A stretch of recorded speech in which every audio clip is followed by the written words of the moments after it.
Nothing summarizes my feelings about international football quite like Martin Odegaard's celebration with the Norway team. This is the ArsenalVision Post-Match Podcast. My name's Elliot, the Black Man on Twitter. I don't know if you saw it. They had qualified for the whatever that big football tournament is that's coming in the summer. I don't know. Someone will have to tell me in the comments. And they're jumping around and they're celebrating.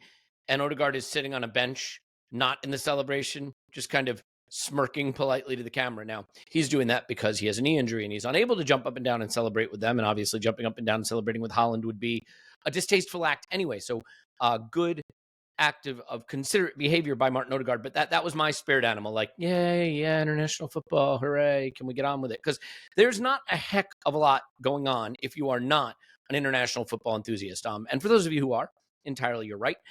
We do have a heck of a lot going on, weirdly, though, in the podcast world. So we had a Friday Night Clive on Friday. We put out the Tactical Summit with John McKenzie and Clive for everybody, and I hope you caught that and enjoyed it. And if you didn't, give it a listen. It's the rare example of what we'd call sort of evergreen content around here, meaning it's not going to age poorly unless we all of a sudden start playing totally different football, in which case it might age poorly. But I think it's a good listen.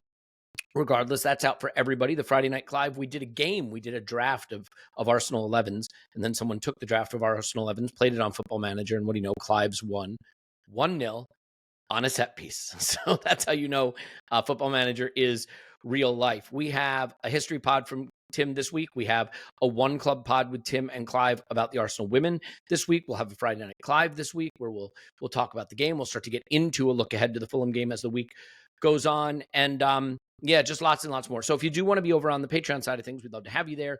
And you can do that with code AVP50 and get a month to just give it a try for a couple of quid and see what you think. Otherwise, just be here. I've been saying it. I know a lot of people love social media, and social media is still a part of my life in a big way, but increasingly I can tell when it's affecting my mental health. And so increasingly trying to do more things to have opportunities to be offline together. So we're planning some stuff in December, did some stuff in Chicago and Kansas City, going to do some stuff in London and look for other places to get together in person. And, just want to find ways to connect in the actual physical world, which as it turns out is not a bad place to be. So hope you're doing well. Hope you're enjoying a little bit of time away from Arsenal, although I am ready for it to be back. And back with me to discuss it all is Paul. Hello, Paul. Woo! And Tim. Hello, Tim. Hello there. Clive getting the rest he needs, resting up those sore, tight muscles. Rumor has it he's in the spandex. He's still walking. But yeah, he will be back on the One Club tomorrow. I'll be back on, I believe, the Thursday pod, Friday Night Clive. So we'll have everybody rotating back in for the next stretch run that is coming. I guess I'll just start with this. Tim, anything from the internationals that's felt relevant to you? I mean, we haven't had an England game since the last time we potted. Zubamendi's looked really good for Spain, so maybe he's getting some of the flowers he deserves. Anything from internationals that piques your interest worth discussing? No. No. Well, that's not going to fill up the podcast. Don't worry, I do have topics. We're going to talk Odegaard, midfield. I've got a great leading question to make this a fun podcast. Yeah, okay, well, so that's going to do it. No, I mean, the thing is, like, I'm not across men's international break at all because the way the calendar works, like, the synchronicity of the calendar, the women's calendar gets very busy during the men's international breaks, which is kind of done deliberately. Yeah. And after this week, the women have a 2.5 week international break and they all go away. And so I've been like that part of my life really kind of ramps up. So I've been to their games, their press conferences, everything like that. Haven't watched, I think, I've watched 1 second of international football because there was a really funny goal scored by Norway, I think, against Israel. I don't know if you saw it, where like Haaland is running with a defender towards the goalkeeper and Haaland kind of barges him and the ball hits the Israel goalkeeper and Haaland barges him so hard he like falls back into the ball and it's an own goal.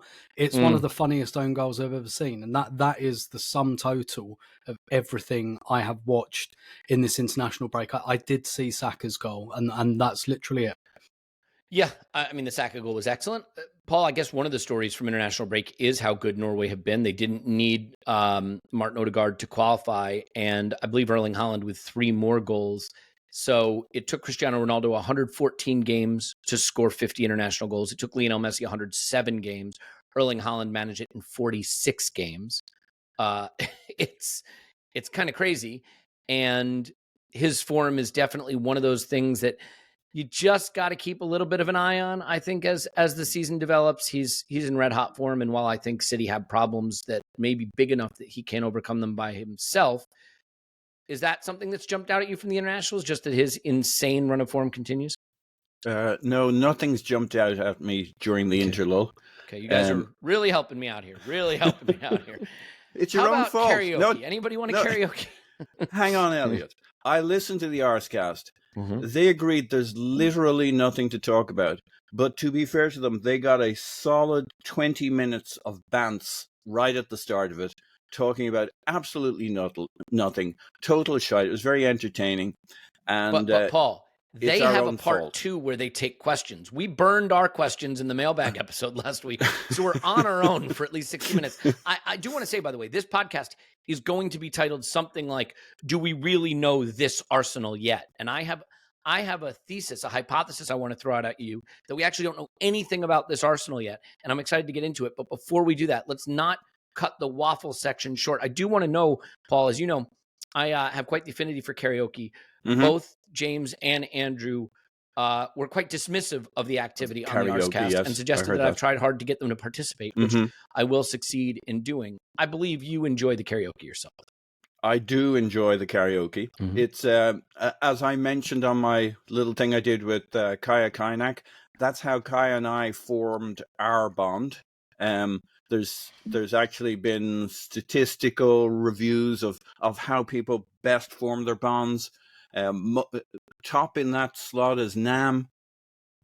Second is, can't remember. Third is karaoke under severe duress and pressure. Fourth was American middle schools. It's a tremendous way to forge a bond with people. You and I first karaoke'd in London during the COVID period. Added a little extra spice, been in a room with meant for 8 people that had like 16, 17. And and people coming and going. So if we didn't get it that day, we never got it. That was our, I think, our formative trip to London, and you had to do all the tests to get out of there. I want to emphasize this was not during a COVID lockdown period. We were not engaged in some kind of upper class dodge the restrictions kind of activity here. Everything was open and available. It was just would have been really cool if they had to like shut everything down and we were still in the karaoke booth and they were like sliding in pizzas under the door and we just had to do straight karaoke for 2 weeks. Look, if I have to be trapped somewhere for 2 weeks, a karaoke booth is probably the place I would choose. It would have got stronger and stronger as the 2 weeks went on. Yeah, well, so speaking of getting stronger and stronger, though, so you had no thoughts on Erling Haaland. Tim, I'll bounce it back to you before we'll get into the Arsenal stuff because I've burned all of the sort of preparatory materials I've had here. Do you have any thoughts on the Erling Haaland form? No. Woof. Woof. This is just so we're aware, right? Like when I have nightmares, this is what they're about. I'm asking questions, and you guys got nothing to say about it. Yeah, nobody's naked yet, but okay. You know, it's still early in the pod. I guess what I'd say, right, about some of the, I mean, yes, obviously, like pretty extraordinary, and we know he's a pretty extraordinary goal scorer. But I just kind of think international football is so different now that it's difficult to make sense of a lot of these records because, because there's a lot more countries now than there were kind of 30, 40 years ago. A lot less meaningful games. I think club football's going in that direction as well. Like they're trying to pack the calendar with as many games as possible, and it means there's just quite a lot of dross. So it's a bit like I'm not sure what you really can take from a lot of these international records anymore because it's a little bit like who are they scoring against? It's a bit like when Harry Kane became England's record goal scorer, like obviously a phenomenal striker and all of that, but it's a bit like, yeah, the context's so different though from like 30, 40 years ago. And all of these records are being broken now, like appearance records, scoring records, because there's so many more games than there used to be. And actually that's something that really came out listening back to the kind of the Cup Winners' Cup episodes we were talking about. I think it might have been Gary Lewin was kind of talking about international football happened less often as well back then. So you didn't have like a great idea of these players and these opponents. And so, yeah, it does feel like obviously it's a phenomenal record. you asked on the last podcast, like, what's the thing that could stop Arsenal winning the league other than injuries? My other answer was Erling Haaland. And actually, City have made, I think they've put him in the leadership group this year. And there's loads of, there's some data as well about how his all-round game is coming on quite a bit. Like, actually, City use him a lot to defend corners now. If you look at like his aerial duels percentage, it's gone up massively because they really use him like to defend corners. So like they've clearly decided, like, we know you're a brilliant goal scorer, but we want to bring some other things out of your game. We want you to be like one of the leaders of this group. And I have to say it does feel slightly ominous because he does actually seem to be taking to it reasonably well. Yeah, he's sort of a weird guy. And I think that weirdness helps him too, because he just doesn't seem like any of this phases him. Like he knows, oh, this is football. It's just a silly kickball game. Like he doesn't seem to ever be taking it all that seriously. And you're right, there are more nations now, which means there's more minnows, there's more teams to beat up on, more ways to score easy goals. You go back a while, and it wasn't easy. There weren't a lot of countries to play against. I mean, if you think about Pangea, they had almost no one to play against at all. Very, very sparse footballing calendar back then. So I just I thought I'd do you a solid and laugh at your joke there, thanks, Elliot. Man. I hope you remember that in the future. I just want to say I was a little disappointed in Tim. I feel like he stabbed me in the back. I thought we had a shtick here going where we were not going to take the Erling Haaland thing serious, but he broke ranks. I'm looking forward to putting this episode in the time capsule. Let me just say, when they dig this one up, they're going to think. One of my favourite bands growing up was a band from the late 80s called the Stone Roses, who are like very like anti-establishment and all of that.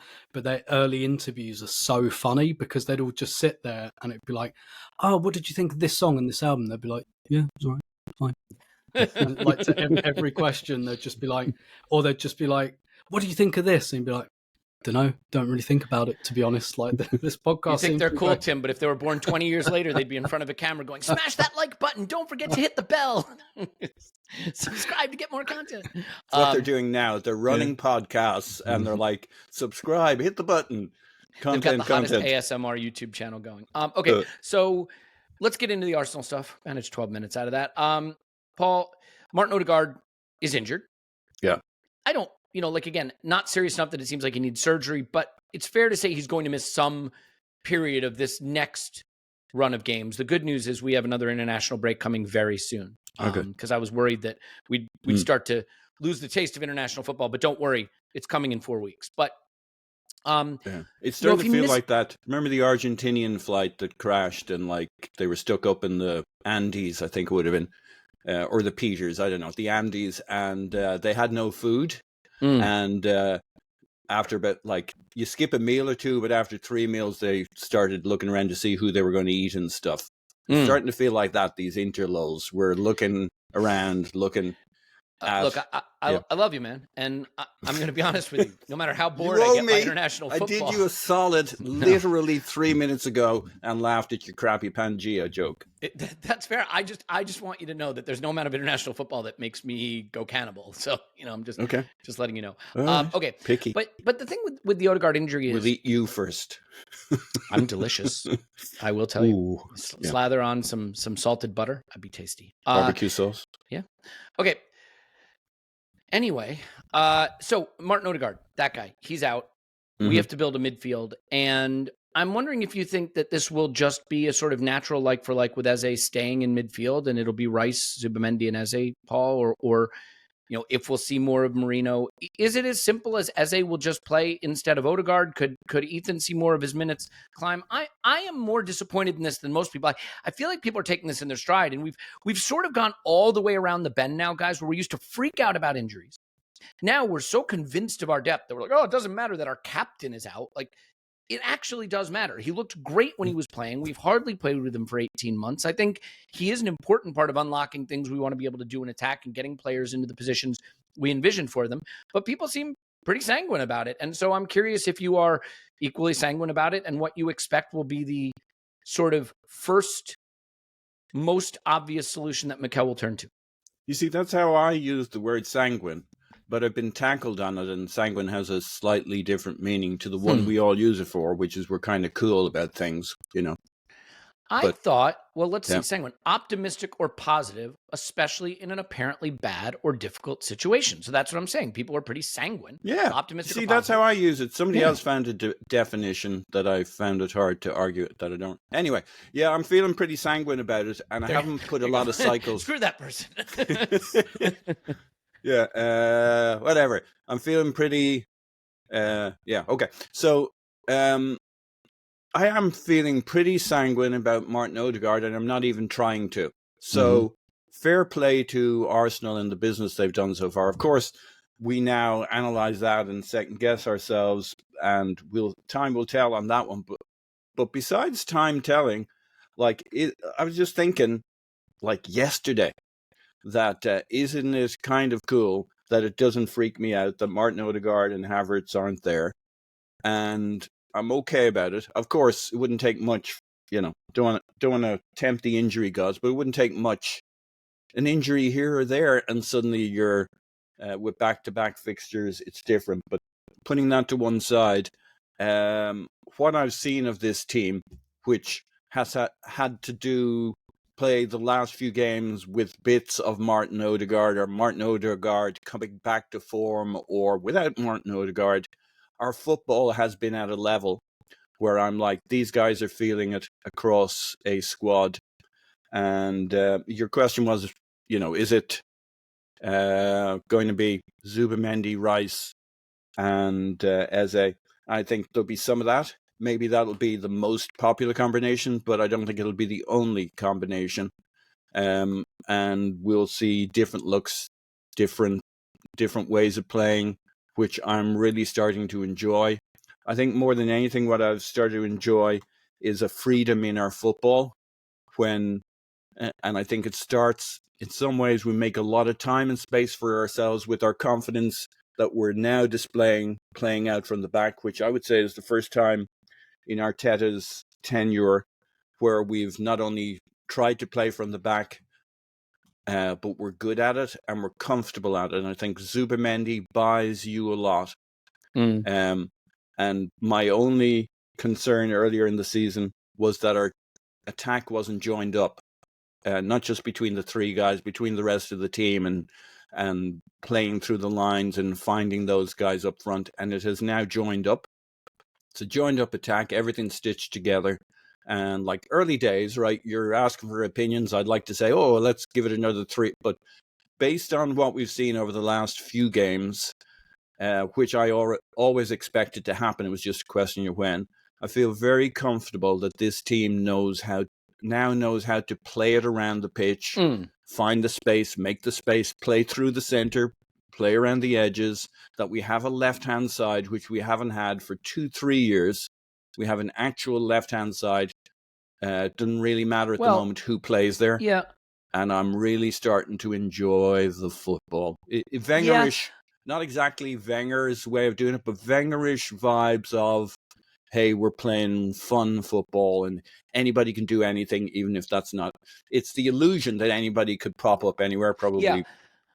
Yeah, I hear you. I mean, Tim, I think, though, that there are some interesting challenges this poses that aren't as simple as just, well, you just play Eze instead of Odegaard, because I think Eze is a left-sided player. I think that is where he's more comfortable. Left half space, left wing. I think Declan Rice is a left half space player. So, I mean, whether you want to move Rice to the right or Eze to the right, I don't think it's as natural. Now, look, do I think Eze can't figure out how to combine with the likes of Bukayo Saka and Jurrien Timber on the right? He'll suffer through it somehow. But the more natural option is Ethan Nwaneri, who is the right-sided number 8, who is a left footer and who feels more comfortable, I think, in that pocket. I think he also really helps give back some of the ball progression that we lose without Odegaard. Now, he does it more with carrying than passing, but it is something that he does really effectively. And I don't think Eze does that as much. I think he wants to get away from the ball a bit and go stand between the lines, whereas Odegaard, as we've seen, he's so good at coming for the ball and bringing it between the lines, whether through passing or carrying. So I do think it changes what we do quite a bit in midfield to not have Odegaard. And I realize we haven't had him much for the last 18 months, so we've all sort of forgotten that.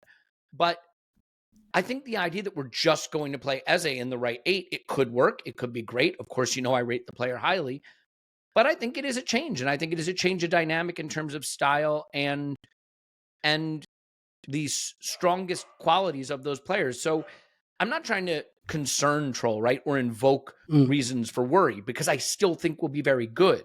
But I think the presumption that that's just what we'll do and that is a natural fit might be slightly off base. And I wonder if you see it similarly, or I'm just doing what I do, which is worrying for nothing. I think the really boring answer is we'll see everyone. We'll see maybe a bit of Nwaneri. We'll see Marino. We'll see Eze there. I think there's a few things that go into this, though, about how our midfield has changed anyway this year. So had I been on the post West Ham pod, I thought you guys had a really good discussion about like the Eze and Odegaard thing. And I'm more with Clive on this. It's too much to say I don't think that works. I don't think it works as well. I think it's a bit like, forgive me if this is a tortured analogy, but it's a bit like... I mean, you heard the plane crash Andy's analogy earlier, right? Yeah. You're fine. Carry on. It's a bit like, you can't just have McDonald's for dinner every day. Yeah. It's a bit like that. Like there's weights and balances. A guy did a documentary over that. Did he not? Well, you did. Yeah, did he?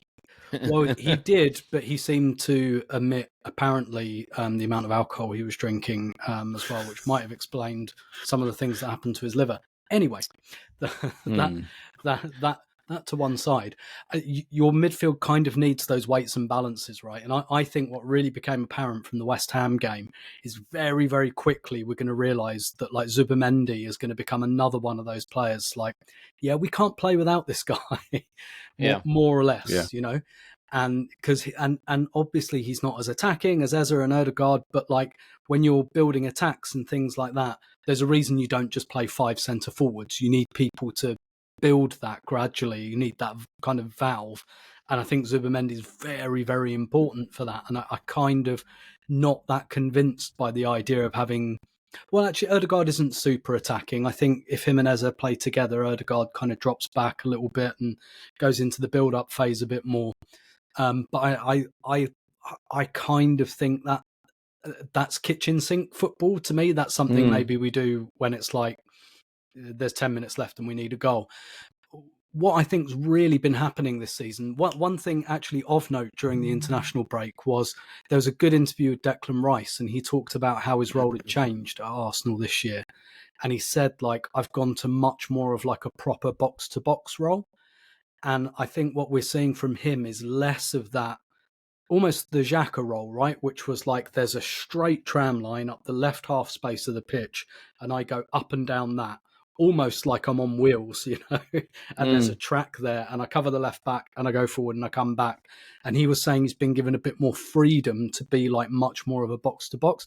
Because I think what we're seeing essentially is a bit of a move to more of like a double pivot and a 10, but obviously the second player in that pivot is on a bit of a hinge and moves backwards and forwards between the phases. So I think that's kind of what we're seeing. It would be like Zubimendi and Rice, kind of a double pivot, but Rice can run everywhere.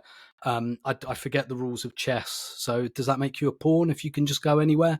No, that would be like the queen, I think, would be a good analogy there. Like I said, I don't know the rules of chess, but whereas Eze, like when he plays, that would be much more of a number 10. And I think we saw that in pre-season with Nwaneri as well. It was much more double pivot and 10. And Nwaneri wasn't really playing like a right 8. It was a bit more like at the point of an arrow. And I'd really point people towards one of the best articles I think I've read about Arsenal this year from Art de Roche in The Athletic. He was talking about the bounce passes. And he was talking about how the 10 would come out back to goal and just almost provide like a sounding board, like a platform to, build out of pressure. And I think we're just seeing the midfields becoming much more of a kind of, let's call it a virtuous triangle. Yeah, and I guess this is a really good point, right? Is if we are doing the double pivot kind of thing with Rice and Zubimendi combining more in the first phase of buildup, Eze isn't necessarily playing on the right with Rice on the left. All three of those behind the striker get closer to the center, especially if it's Leo. And then you have Leo, Eze, and Saka kind of let's say, inside the width of the box, and maybe there's some overlapping from a Calafiori or even in Capier if we see him, Miles. There's different things you can do, and Gyökeres becomes almost more like a solo center forward who's running in behind. And I think we saw that when Leo pulls himself more inside, Gyökeres has room to run that left channel behind the center back. So lots of interesting things we can do with that group. Is that kind of how you see it, Paul? Is that don't think about...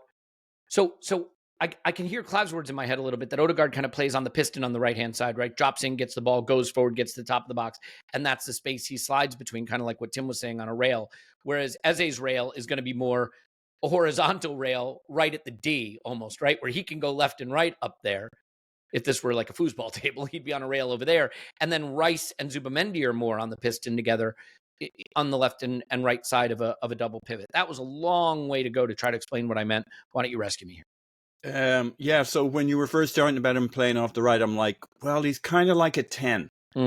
Now, more right than left with the three you mentioned in midfield, but only marginally more right than left. He'll go where the space is, and that space keeps opening up and closing because, as you said, Rice's role is kind of like second pivot. Like, I know he's talking about being box to box, but that's almost like a situation state in the game.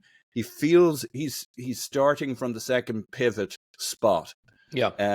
And traveling where he needs to go. And I think the big piece, you mentioned him, and it's like the pregnant pause. But the thing you can't leave out in this whole approach that's so different is the Calafiori role. I mean, we've seen it before, but like we're totally leaning into it, where he's our left eight for big chunks of games, or as they draw it up. I mean, it's very decidedly not something he sometimes ends up doing, for good or bad. To inflict some pain on ourselves. It's Calafiori who does the cutback to in the Man City game that you and I watched together in Kansas City. That Erling Haaland cleverly flicks through, yada, yada, yada. But like, he's going to get into those areas. He's the guy who, like, it was from the left wing, but he came up through the center of the pitch. He's got to track up the middle, and depending on where he's going and what he's doing, and he doesn't hang about, he moves around as a free midfielder. He'll be on the right. He'll go wherever. He'll end up in the attacking line. And I think everybody else in some ways is keying off that. Rice is working out which of three areas of the pitch he should stand in, depending on Calafiori and Eze. And so he's just that gives him a lot of space to travel, which brings out the best in his game. The left eight is always in our structure was, you might argue, is a bit limiting for Declan Rice's all over the pitch, using his ability to cover huge amounts of space and close things down, which gives everybody else a platform to do their thing. And we're leaning into Calafiori, which means leaning into Rice's great strengths, even though I was totally warming to him as a left eight, which I wasn't always convinced about last season. I thought he got stronger and stronger the more he played there. So he's talking about box to box. I guess that's a tag. I don't know that quite describes what I see with my eyes, but he's certainly second pivot, running from deep wherever he needs to be. And I think those three players, Eze, Calafiori, and Rice, are part of the reason this seems such a fluid, dynamic way of playing. That's kind of a little bit more, has vibes of Wenger ball, even though it's, I think, underlying it, has a lot of structure for if we lose the ball, we're in shape, and we quickly snap to our covering the center part, which is always, when we were undone under Wenger ball, it was people running down the middle of us and doing us in. So yeah, Tim, I think the reality is that there's one player we really want to try to platform with everything we do. And there's been this talk as though that player is Gyökeres. And that isn't the player. It's Bukayo Saka, right? And so there's this thought of like, oh, well, Eze's the player that can unlock Gyökeres, or Odegaard would have been the player that can unlock Gyökeres, or this player or that player. But actually, it's Bukayo Saka because he's our best player. And as we saw against England, he can do some incredible things if you give him the tiniest bit of space. So that's really the thing I wonder about. We have a Saka now who's back and looks like he's in really good form and really ready to hit his best level again. I've said this before. I think it is easy to forget the level he was at right before he got his injury last season, when he was on pace to shatter the assist record. And I do think that he could strike up quite an interesting partnership with Eze. So do you think that we will see more of an effort now to integrate him and get him into some interesting spaces? Was it against West Ham that he scored an offside goal? Where it was chipped over the top. And I think we're going to see him making those early runs. A big feature of preseason was long early balls to Saka. So that was Rice, right? Rice curled that one over the top to him. Yep. And he's fantastic with those big switches and those quick sort of laser fired balls out to the wing to Saka. Do you think that's something that we'll see with Eze being in there? Or could we see Ethan? That's the part for me that I find very interesting, because, and we're going to get to a section, the thrust of the second half of this pod is going to be, do we know anything about this Arsenal yet? But it may be the case that Mikel would like to use Eze off the left. And if he wants to do that, then it's Marino or Ethan coming in. And I don't think we're going to see Marino, Rice, and Zubimendi midfields much against the likes of Fulham and Burnley and Sunderland. But we may see Ethan in those games. There is a point at which Mikel probably owes him a little bit of trust in the position for which he was told he'd be the backup. You're not Odegaard, you're Odegaard's backup. So what do you think about that hierarchy and the possibility that Mikel would like to get Eze out to the left-hand side, where he may have been envisioned when he was bought? I think we'll see it all at some point. Definitely. You said that, to be fair. Like Nwaneri as well. Could be like your next man up. And he, look, another conclusion from the international break. He played there for England under 21s, didn't he? They played him in the number 10 position, which, by the way, is like really good in terms of like them responding to his club role, because he was playing on the right for England and now he's moved central. England under 21s have started playing him there, which a developmental team should do, don't get me wrong, but you don't always get that kind of joined up thinking. So yeah, I still think probably the way forward for Ethan with that is cameos and building his way in, and then give him the Brighton game for sure. I think we've literally, by the way, just had an update from Sami Mokbel that Martin Odegaard is expected out until the next international break. So they're aiming for the North London derby, which, to be honest, probably on the good end of what it could have been. And I know Clive said this on Friday Night Clive, but like the fact that he went away with Norway did feel like it wasn't like at the really serious end of the scale. It's still 4 weeks longer than I'd like him to be out for, but all told, it probably could have been worse. And actually, we're going to, as it stands, have quite a weird situation where Madueke, Havertz, and Odegaard are all kind of expected back at a very, very similar time, which is going to be interesting in terms of reintegrating them, what that will do to our bench as well. But definitely we'll see Nwaneri there. There's the Carabao Cup tie. I'm absolutely certain he'll start that game. But it's crowded, It's even with Odegaard out, it's a big squad.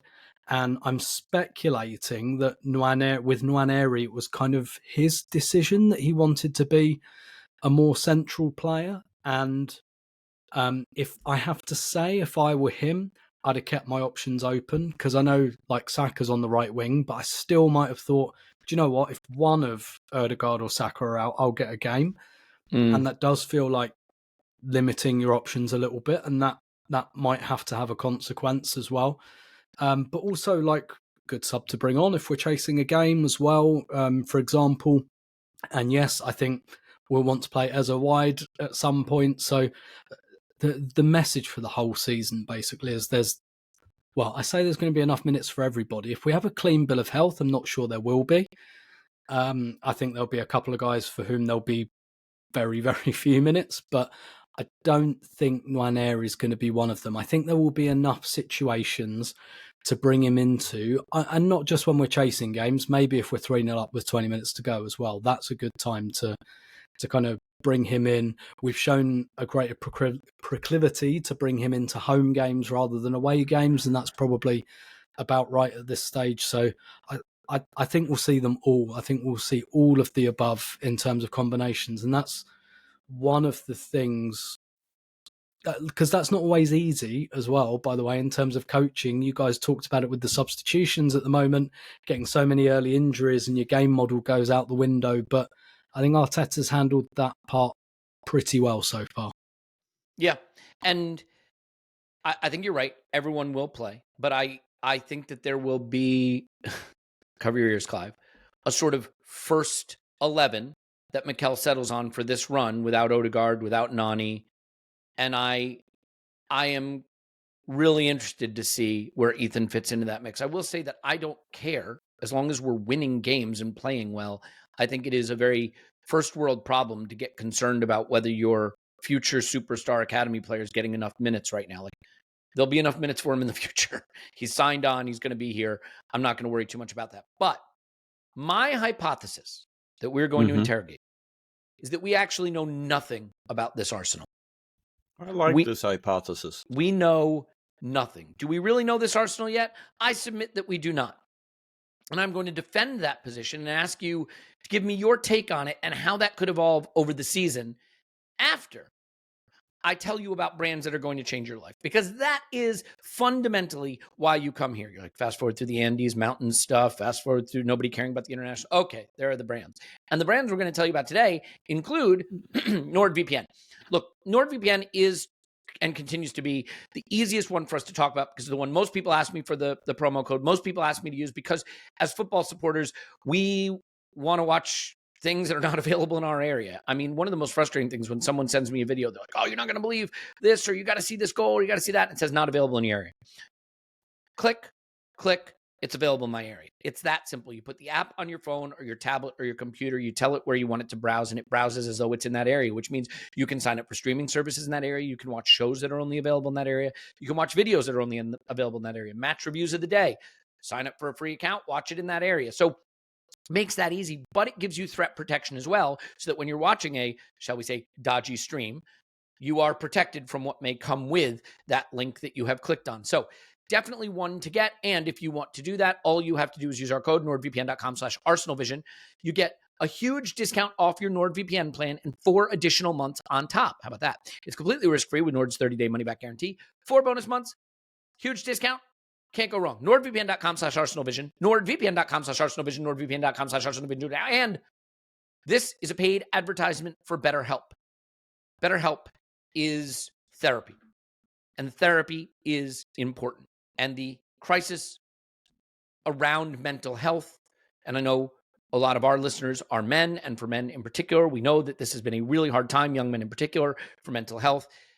There has to be more openness to therapy as a way to help. Now, when I did therapy, I sat in an office with a therapist, and I cannot recommend it highly enough. But I know for a lot of people, getting in the car, driving to an office, finding a therapist near you, having the comfort and confidence to be face-to-face with a therapist in that way, having the time and the resources to do it.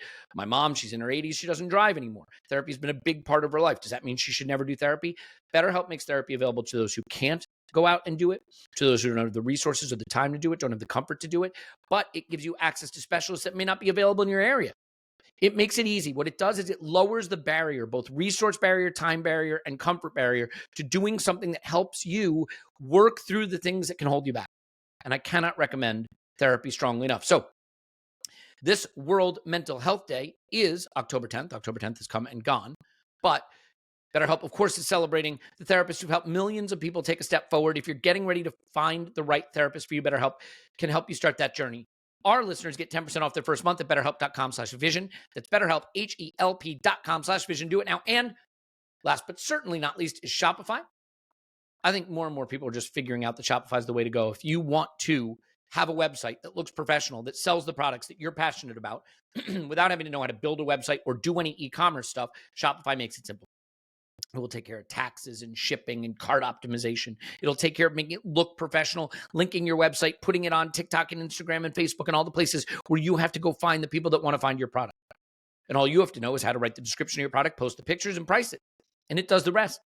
It is so simple. And yet, Fortune 500 companies use Shopify to build their site because it can scale all the way up to a professional global commerce platform, and all the way down to just you selling that thing that you are passionate about and care about. Established in 2025 has a nice ring to it, doesn't it? Sign up for your $1 per month trial period at shopify.com/ArsenalVision, all lowercase. Go to shopify.com/ArsenalVision. Start selling Shopify today. Shopify.com/ArsenalVision. Do not Tim? Is that number that? Indeed. Got it. Okay. Tim, my hypothesis. We know nothing about Arsenal. Let me set this up for you. So we bought Nani Madueke. Was he bought to be the backup to Saka or the starting left wing to start to phase out, not phase out, but step ahead of Martinelli and Leo Trossard? But we bought Victor Gyökeres. Was he bought to be our superstar number 9 or to be a rotational option with Kai, or even a backup option or a complementary option? Kai and Gyökeres playing together in more of a 2 up front style. We bought Eberechi Eze. Was he there to be Odegaard's backup? Was he there to play with Odegaard, as we saw against West Ham? Maybe that was the plan all along. Rice, Odegaard, and Eze, or Zubi, Odegaard, and Eze. Those were options he foresaw. Or was Eze bought to be that left-sided attacker, and Nani really was a depth option? These are all things we do not know. Piero Hincapié, was he bought to take over the left wing spot so we had someone to overlap on the left fullback spot, and then push Eze more to the center and create more of a box midfield? All of these things, all of these possible permutations, none of them have really been seen because we lost Kai almost immediately. Eze and Odegaard have not been fit at roughly the same time. Nani Madueke and Saka and Eze have not been fit at the same time, right? Piero Hincapié has not been fit. And so we've seen these interesting things Mikel is doing, but actually for the last 18 months, all we've really seen Mikel do is firefight. We've seen him firefight and play the players that are available to him that he thinks can eke out the points or get him progression in the Champions League without ever seeing the truest representation, manifestation of what Mikel really thinks the next evolution of this team is. And the next evolution of this team could be Kai, Eze, Saka. It could be Nani, Gyökeres, Saka with Eze in midfield with Odegaard and Zubimendi on the bench. We have no idea, and I don't think it's that, to be fair. But so my hypothesis is we really don't know this Arsenal yet. And I'm curious if you agree and what you think this Arsenal might actually be. What does Mikel regard as the next evolution of this Arsenal if he had all his pieces at his disposal? Yeah, I think you're right. I think certainly in an attacking sense, we don't know this Arsenal yet. I think defensively we kind of do. The centre-backs I don't think are going to change. The goalkeeper's not going to change. Rice and Zubimendi will probably be there like through our spine, more or less, at least through our defensive spine. I think we know. But attacking-wise, you're right. We don't really. And it was interesting because John McKenzie on the podcast you did said something I've really thought for a while, is that actually when Arteta corrects something, like he overcorrects, basically. And like he goes into, end of the 22-23 season, teams are countering on us a bit, games are a bit seesaw. What does he do? Locks that down to the nth degree, probably so much that after a while that became too defining. And now what happened last season, we got too many injuries, particularly in attack. And now we're going to have all of the attackers. And I do strongly suspect there will be redundancy, and that at the end of the season, 2 or 3 players are going to come away from this squad just because the minutes aren't there, which is fine with me, by the way. I don't care about them. I just want all the toys in the toy box. Maybe a few will have to go to the charity shop before next Christmas, but that will sort itself out next Christmas. But I think you're right. Attacking wise, we don't know really. Like Madueke, I think certainly before we signed Ezra, I thought he'll be on the left, and I think he'll be the starting left winger. But now, and I suppose like the challenge of it is managing having that many options. And I'm not talking about keeping players happy, because when you have a big squad, that's impossible. You will have unhappy players. It's more, how do you walk that very fine line between having unpredictability but having cohesion? And because some of this stuff, we might not get time to see all of the possible combinations that we could go with. Like we tried Ezra and Odegaard, right? And by definition, we now cannot do that again for 6 weeks at all. And it's a bit like it's a bit like having 50 winter jackets. you might not get the chance to wear them all because winter's not long enough to do that.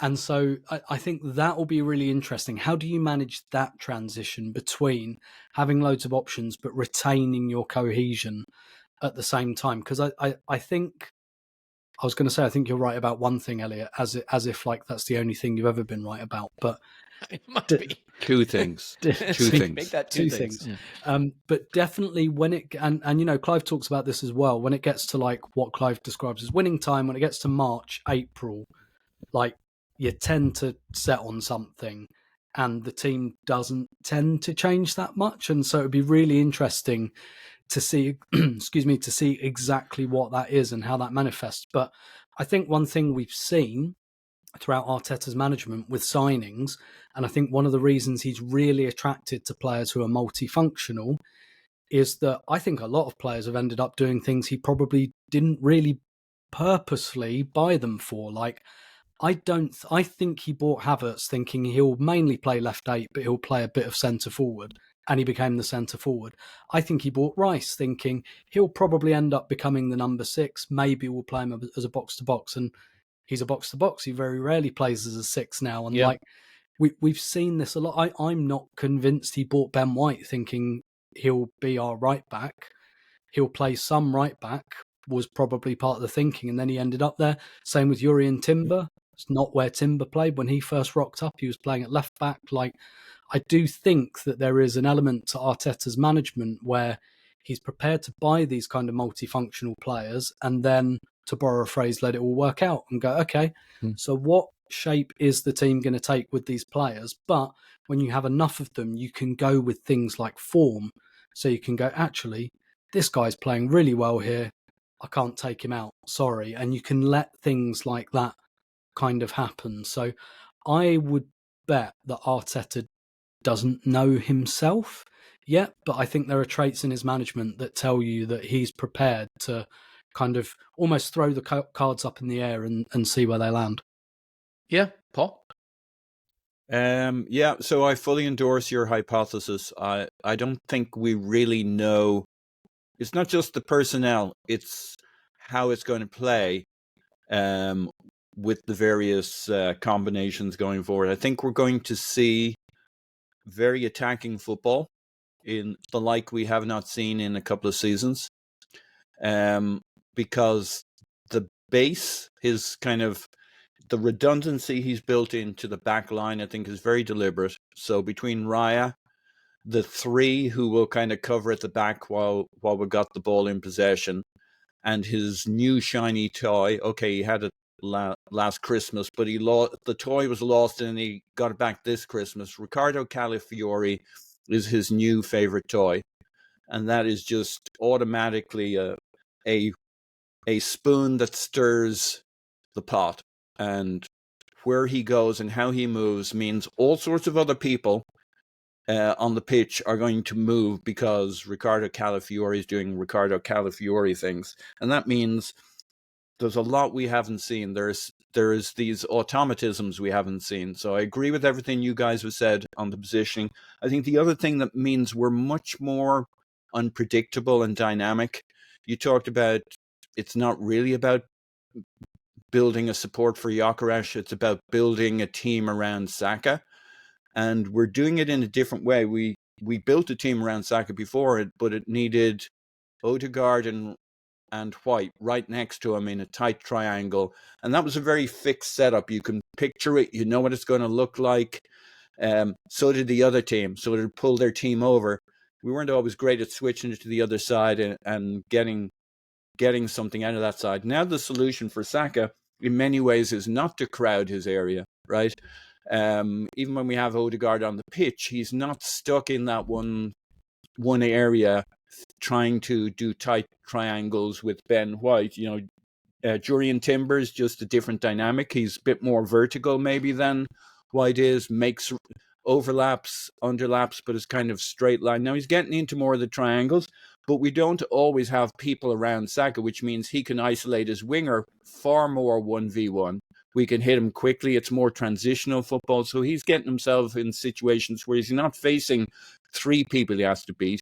We're seeing a much more 1v1. on that side. Eze helps with that because he floats around, he does his thing. He'll do the quick, clever pass, but he may be coming from the left-hand side. So I just think the whole front area has been freed up, and Arteta's going to be happier and happier to lean into that with our automatisms, because that back 5-6 with, if it's Rice and Zubimendi, you got Raya tight with the back 3. You got 6 players there who really know how to give the attacking 4-5 a real platform to get up there, with Calafiori being the joker, the wild card. So I think we maybe have a hint of where that's going, but I think we're going to play some really exciting football with a variety of different players. I'm surprised how much Trossard we've seen, right? And where we've seen him. He hasn't been stuck on the left wing. We've done different things, but there was the game where he was literally, all his touches were central, even though he was the left winger nominally. Which makes me think that's the Eze role that Mikel envisions. What's hard is we have not seen Eze and Nani basically in the same game, except when Nani was playing off the right because Saka was out, right? We've not seen Eze and Nani in the same game where Odegaard was there. So I sort of see Nani Madueke as becoming the Martinelli when we want a field stretcher width holder from the left, and Eze being the Trossard when we want someone who can come inside and combine in more central spaces and make more of a box midfield. I mean, that's reductive because that's how they like to play, but it sounds right to me. We just haven't really seen it. And Martinelli's player of the month as a super sub, right? He comes on and he kills you with 70 minutes gone and makes those runs in behind or whatever. And maybe his role will evolve a little bit more back to left wing, as like part of what Martinelli suffered from is what Saka suffered from, which is, there's 3 guys in my space. Once you free it up, once you got Calafiori roaming, we'll see, does that free up Martinelli a little bit more, that he doesn't have to stand on the touchline and face 3 guys blocking him. Yeah, and it's an interesting one because, Tim, I don't think we just dismissed the fact that when Eze and Odegaard were both available, Mikel picked both of them, and he rested Zubimendi and he played Rice at the 6. What I thought was really sort of interesting about that is he also played Leo. Yeah. And so then your double pivot becomes more Rice and Odegaard, and Eze and Leo kind of combine up the pitch in more central areas.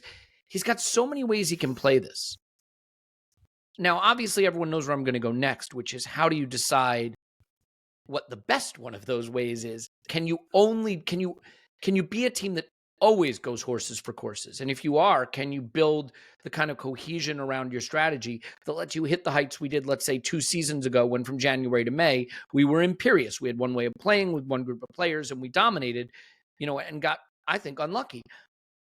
Well, I mean, I think it's an open question. I think it's one we're going to get the answer to, but are there any things you would say we know for sure about what Mikel wants to do with how we're building play and attacking based on the group we have? Like, what are some of the tentpole concepts you'd put out there and say, we definitely believe in these things as a foundational model for how we build play and how we want to play, regardless of which of these pieces he puts on the chessboard?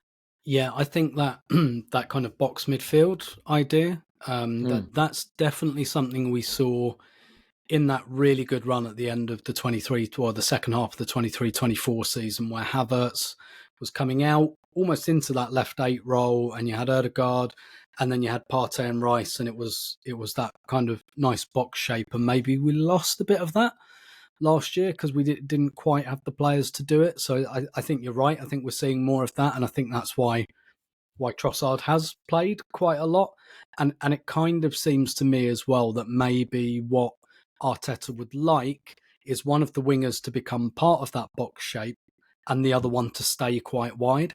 So can I ask you then something? So if that is the case, because I think that's really interesting, if we wanted to play a Martinelli and keep Eze more sort of left-sided where he's comfortable, could you see Bukayo Saka moving more inside and being the fourth in that box then? Yeah. I think we've already seen that. That's actually exciting. I think we have been seeing that. I think we saw it a bit at the end of last season. As well with him, because what you can do, I mean, because Saka can do both things, right? Mm-hmm. So he can come in field a bit. Let's say we have Saka on the right and like Martinelli or Madueke on the left. They're they're the guys who can stay on the touchline and Saka can come in field a bit, or you can switch it around and you can say Eze or Trossard on the left, they're going to come in and be that fourth guy, and Saka can kind of come out here. That's one of the beauties of that player, really, is that he's really good at everything and can do pretty much whatever you ask him. So, but then, the other thing that I think is to come out in the wash that I'm really interested in is obviously we've got loads of fullbacks as well. Like, are we going to see definite partnerships emerge there? Or like, when it's Madueke on the left wing, do we maybe see Calafiori? When it's Eze, do we see Hincapié? It might be the other way around, but I'm really interested to see whether we start to see patterns in that, and maybe the centre forward matters there as well. Maybe when you've got Gyökeres, you really, really want a stretch winger who's going to try and crash the byline because Gyökeres is going to be in there. Whereas maybe when Havertz is up front, I don't think, for example, Havertz and Martinelli has ever really worked. And that might be one of the reasons. So I suspect, I don't know yet, it's too early to say, that Martinelli and Gyökeres kind of works in a way that maybe Martinelli and Havertz doesn't. So I think there are some really interesting things that are to be seen that we don't know yet about like some of the partnerships that develop. Whereas, for example, again, in that run 2 seasons ago, I thought Trossard and Havertz became a really, really good partnership because you kind of had Havertz occupying the penalty area, occupying players with his back to goal, and Trossard just running on and doing what he does best and kind of finishing things off a little bit. So are we going to see little patterns like that? Like I think all of this is really fascinating, and again, it would be interesting to know, does Arteta have some idea of that already? I presume he does, but again, I think he's shown he's open-minded. Like, are other things that maybe he hasn't really factored in or foreseen, are they gonna like come out in the wash? I think all of this is to come, and I think at a period of the season like this, where you kind of have to rotate quite a lot by necessity anyway, that's absolutely fine. And then hopefully when we get to March, April, maybe that settles down a bit. Much as it did 2 seasons ago, you knew who was going to play, who was going to start when we were on that winning run, and that's just the way it went. So I think there's stuff that probably Arteta himself doesn't know yet, that in 6 months we're all going to feel very wise about. I think the best teams from an attacking standpoint, Tim, get their best players close to each other in the final third. That's something I really believe. I think you want to create those combinations between your best players. And at our best, that Saka, Odegaard, Ben White triangle off the right, that really worked a lot, created a lot of great things for us. And Odegaard had license to drift sometimes. He famously played in Leo and combined with them. You had him moving around. I think in the absence of Odegaard, we want Eze to be able to combine with Saka, right? Combine with Gyökeres and have some freedom across the box to do what he wants to do. But what I think is really interesting, Paul, I'm a big Leo Trossard fan. I think he's excellent. I think he's probably underrated. Same. But where I don't like Leo Trossard is when he comes into our half, when he's got his back to goal, when he's facing his own goal and has to pass backwards. I think we've seen him make some high-profile errors there. I don't think he is a midfielder. Like, let's not get over our ski tips on where his qualities are. He's an attacking player. He can play false nine. He can play off the left. He can play off the right. He's incredibly versatile. He's comfortable in central spaces. I don't think his play in his own half is necessarily where you want him. And that's where I think Mikel gets a little bit shortchanged by not having Odegaard, because I think he saw Eze being able to do some of what we've seen Leo doing. In the last couple of games, we've seen Leo come really deep and combine in midfield. I think Eze is much more comfortable in those zones and can do a lot more first-time early pass into Gyökeres from those deep positions. We saw him do it. Was it against City? Who was it against? Where Eze played the ball over the top to someone. Was it Martinelli? City, Martinelli. Yeah. To Martinelli. Yeah. Thank you. So my point is essentially that I think that is the one thing where I think we lose thing by not having Odegaard if we want to slide Eze into midfield, is that I think him coming deeper to combine in midfield off that left wing and then Calafiori rampaging forward, that dynamic works a little better with an Eze than a Leo. But you do want your best players combining and sparking off each other. Do you think that we could see Eze just play off the left? And I know people aren't going to want to hear this necessarily, but Marino comes in but Eze still gets to take up those central positions that we've seen Leo taking up and drop deeper. Or again, is that overthinking it a bit? So certainly my mind's gone to the idea that he's going to be much more the 10 in the team than the winger. Yep. Okay. Let me stop you, actually. Let's say full fitness, which of course is going to happen because that's the thing that exists. Yeah. But full fitness across all our major players. And Nani's fit, and Saka's fit, Kai, Gyökeres, Odegaard, Eze, you name it. Do you think Eze would be I know there's no concept of first choice, but one of the first choices off the left, or do you still think he is primarily conceived of as a midfield player by Mikel? Or is that just a circumstance of injury? I think more midfielder, that left 8 role. I mean, you're going to have 3 players who can play left wing at that point. You'll have Madueke, Trossard, and Martinelli, and Eze. And so, like, everybody fit, I think it's still going to be Rice, Zubimendi, and Odegaard. But Odegaard, depending on how good Eze does, Odegaard might have a real fight on his hands for that 10 spot, because you can really...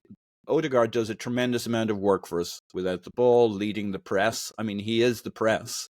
And I think we've lacked some of that in recent times. We've done pressing, but not with the same precision you have when an Odegaard's in your team. It's just different. It snaps different. Clicks his heels and off we go. And so it'll be a bit horses for courses, but he'll have a real battle on his hands. He won't lose his spot, but he won't be automatic first choice. I think that's what Eze really brings to us.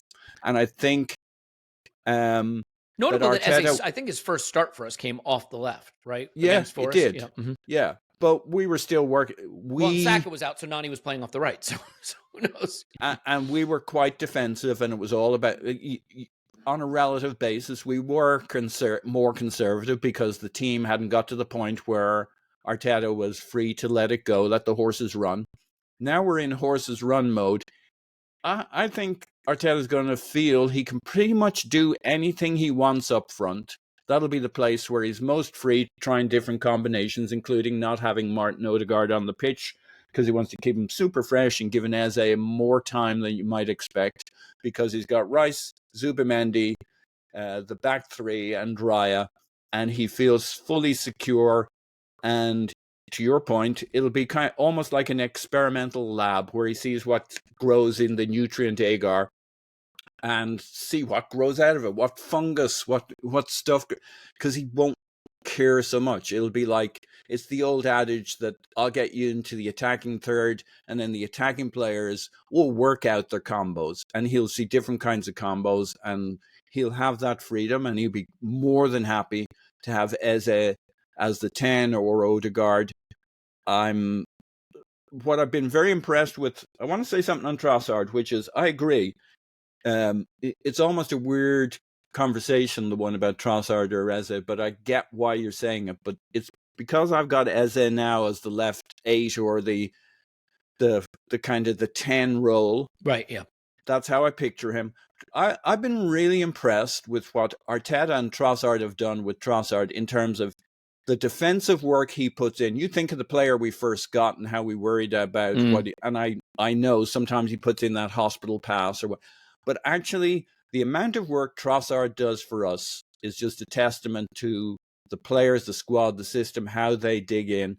He's actually really good defensively. I still agree with your point. He's not the player you pick to do all that defensive work, but man, he has narrowed the gap to what a Martinelli would do for us defensively. Yeah, and just so we're clear, I'm more saying he's not the player I would pick to have possession in his own half so much, right? I think his defensive work is great. It's that first phase of build-up, coming back to combine and drifting in the center space. And so I think that's a great point. And I think Eze's superpower, it's not just he'd be better at it than I actually think that's his superpower, and something he brings to us is transition football. Yep.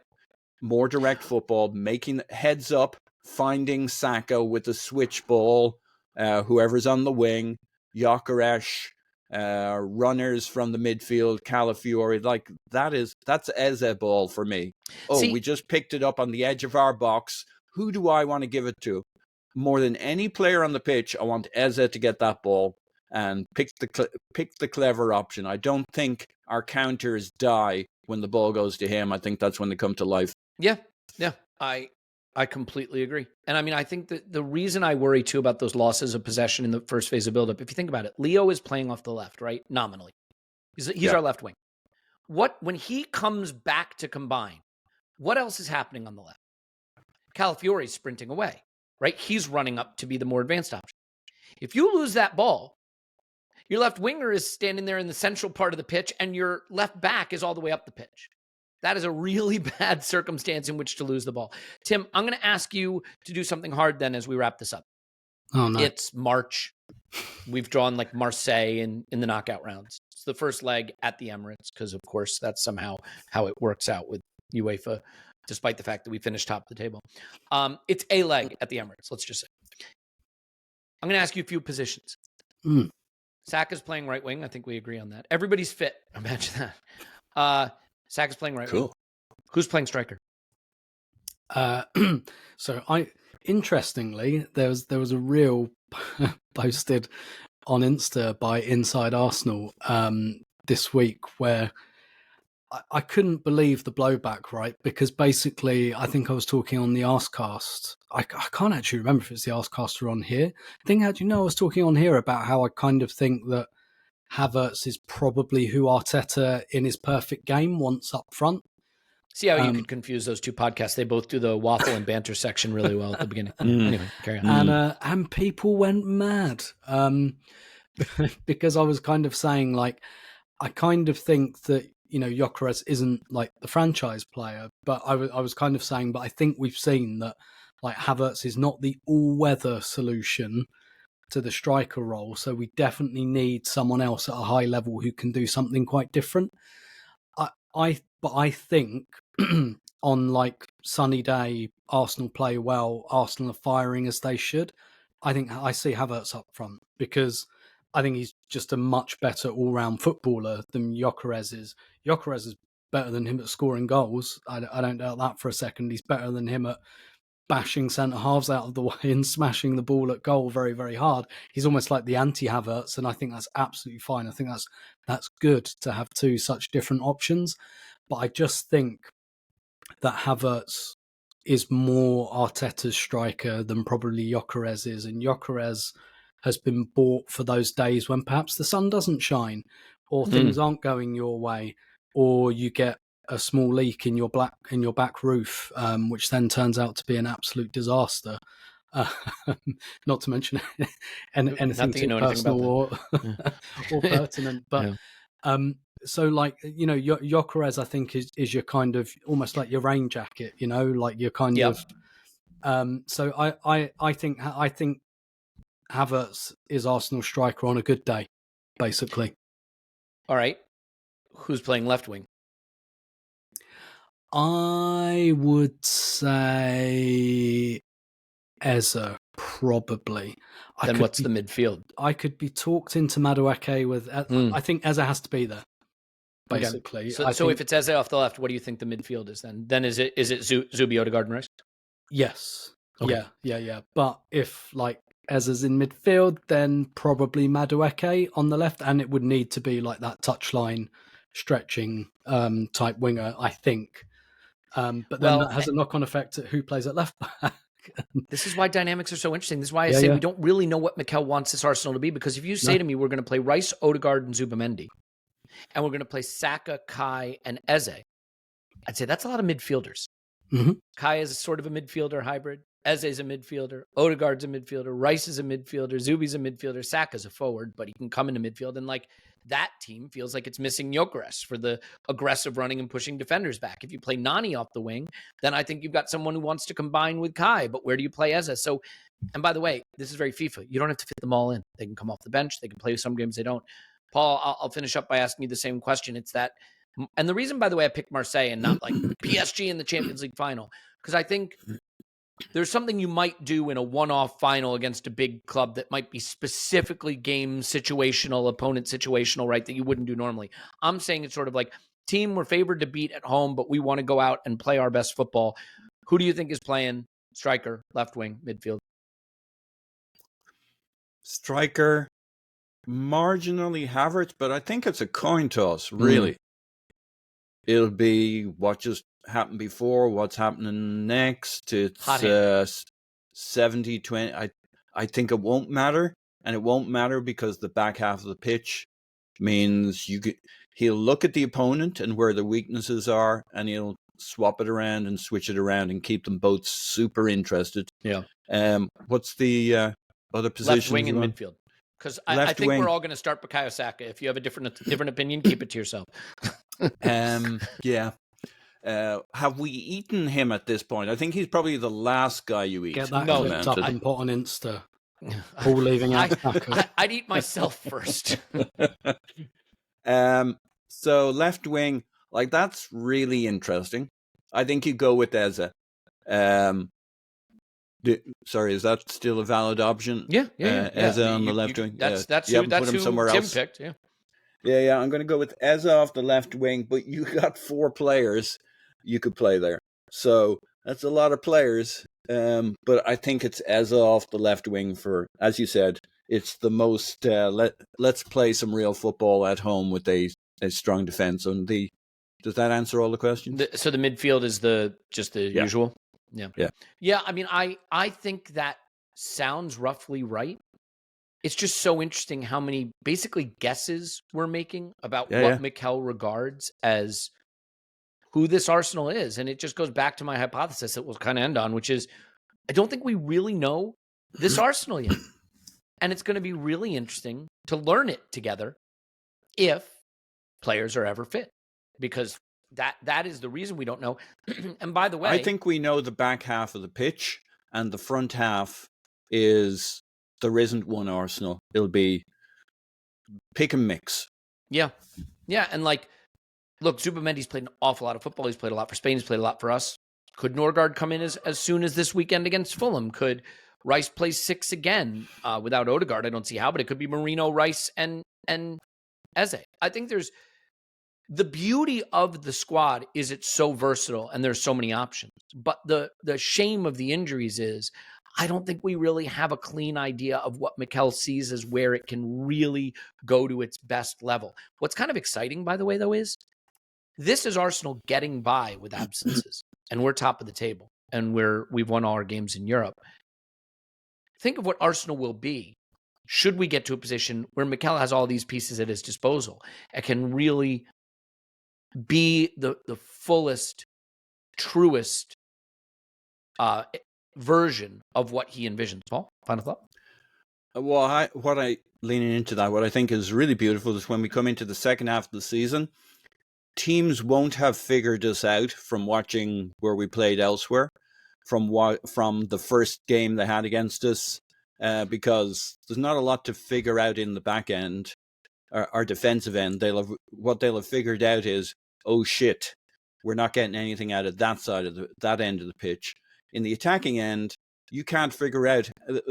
To begin with, we won't have quite a few of the players till around the Christmas period, and they're bedding in. So we come into the second half of the season with different options, and it's a lot of options and a lot of good options. So I think one of the things that augurs well is when we come to March and April, we'll still be able to put out options and combinations that teams aren't prepared for when they face this a second time. They won't be facing the same thing they saw the week before or the weekend before. And I think that's one of the key advantages, the unpredictability that Arteta's always talked about, but we haven't actually seen that much unpredictability in how we attack. It's always been a fairly settled front five, or that's what he was looking for, or a downgraded front five because he didn't have the players. Now he's going to have 4, 5, 6, 7 different combinations that he can put in the front five, and you can't think you've figured out Arsenal in the second half of this season. Yeah. Yeah, it's a great problem to have. Last point, I'll just say Jack Wilshere appointed Luton manager, so we wish him well. It'd be fun to watch him take over there and hopefully be a huge success. Obviously, someone we all love and wish the best for. So really exciting to see that. You're going to learn all you need to know about the Arsenal women on the One Club episode tomorrow over on Patreon. It'll be a double dose of Tim because we'll have a history pod. And I love the history pod you're getting. It's 1930, our first ever FA Cup, our first ever major silverware, which aligns well with the story of our new logo, which is kind of cool. We'll have more Cup Winners' Cup episodes coming out. We'll have Friday Night Clive on Friday, and we'll obviously lean more into the Fulham game at that time on Thursday and Friday. So lots to come. I think we made a podcast out of this. And we didn't even have any listener questions to help us. So there you go. Tim, thank you. My pleasure as always. Paul, thanks. Woohoo! My name is Elliot Smith. We love you so much. Thanks for being here. Hope you're doing well. It is a more, I feel like, just stable, quiet, sensible moment in the Arsenal world. Your mileage may vary depending on what websites you use, but it feels nice. Let's hope it stays this way. Just a nice, clear path to green, emotionally relaxing season of football as we guide our way to the quad. We love you, and we will talk to you after Arsenal 10. Fulham 0.